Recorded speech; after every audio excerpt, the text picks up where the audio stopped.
Even in a very linear city, you're going to have things like arches and circles and curves that need to be done in perspective.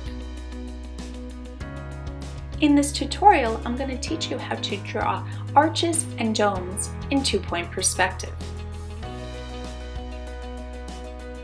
Before you start drawing an arch in 2-point perspective, you should really understand it from 1-point perspective. So if you draw a box with an X through it, measure the midpoint of each of the sides and draw lines through that, you'll end up with this sort of star shape. And then if you connect the midpoints with a curved line, you will end up with a circle within a square, which is the foundation of how to create an arch. Just straighten two of the lines. You can apply the same principle to a box in 2-point perspective, drawing an X to find the center, drawing a line straight up, but this case we're going to extend the line outside of the rectangle to create the top of the arch.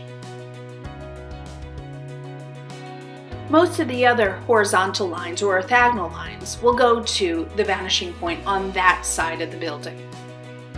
Pay attention if you include 3-dimensional aspects like a border or bricks, that all of those would have to go to the vanishing point on the same side.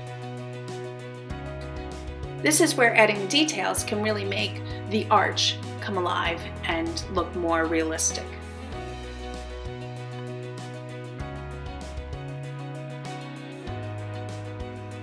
Now, if you wanted to make a series of arches, what you would have to do is create the same thing as having a series of doors going back into perspective, doing the X and the line through each of them. Remember, each one would get slowly smaller and smaller. And to create that depth going in, the line going back would go to the opposite vanishing point. That will help create a sense of that arch, really giving it 3-dimensionality. Continue the same process for all the other arches.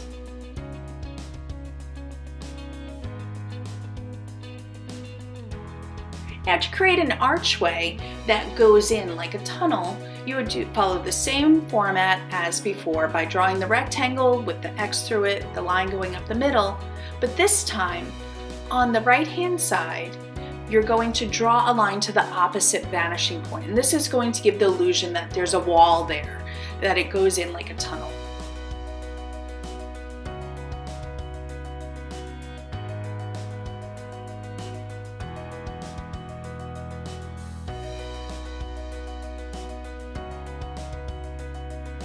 You can use a similar method to draw a dome on top of a square or rectangular building. It is best if you do this below the vanishing point to get the full effect, because you can draw the X through your building on the roof side and the star, and then make a circle out of it. Once you have that circle established, then you draw a line straight up for however tall you would like your dome to be.